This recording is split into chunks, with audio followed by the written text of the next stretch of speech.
How to remove bank or card from Cash App. Hi everyone, welcome back to our channel, The Solution Guy. So in today's video, I will simply guide you on how you can actually remove bank or card from Cash App. So just make sure to watch this video till the end. In order to actually remove bank or your card from Cash App, all you need to do is first of all go ahead and launch the Cash App on your phone. Once you launch Cash App, if you've linked any type of bank, then what you need to do is just tap on the profile icon from the top right hand side of the screen over here. Once you tap on the profile icon here, you will find the option called linked banks, right?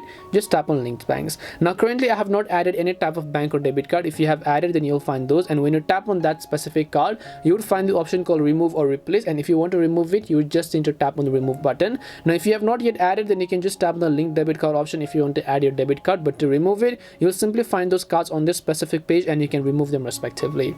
That's all it takes to remove bank or card from Cash App. We hope the video was really helpful, and if it did help you, then make sure to leave a like and subscribe to the channel. If you have got any questions though, feel free to leave them down. Thank you very much for watching and see you in the next video.